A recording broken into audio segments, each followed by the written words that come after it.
Okay, I want to show you the easy way I use ChatGPT to handle customer service, especially customer service that comes in by email for your small business. So basically, what you do first is you go over here to this project section.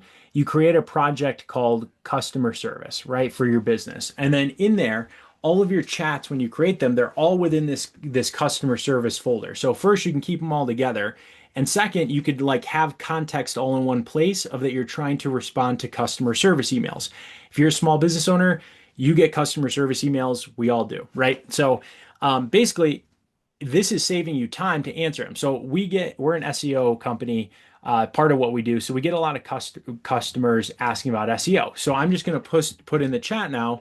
Um, this is a question. This is one we get all the time from a customer.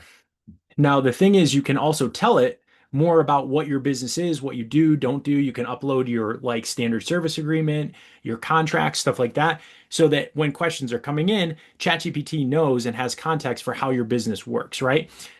So when I search for I'm just going to put business name, and then I'm going to put a little context here, like the customer's website just went live 2 days ago.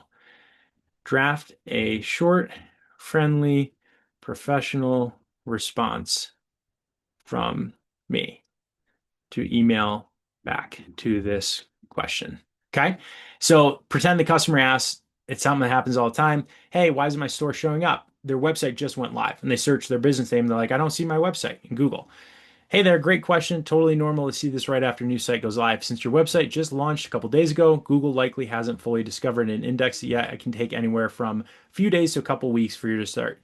Good news is everything is working as expected, so I would have double checked that, right? But this is very common. So if you're still not seeing it after a couple weeks, feel free to reach back out and I'll take a closer look. So now I can just, if there's more responses with this customer, I can paste them in here and I can tell ChatGPT, here's my answer, just write me up something nice and friendly, right? So it actually ends up saving you a bunch of time, especially if you're a business that gets a lot of email inquiries, email customer service, without having to like build an AI agent or do anything. You can just like have a folder on ChatGPT, and then eventually down the line you can do something bigger. But I just like that as a simple, easy way that I use help with customer service by email for my small business.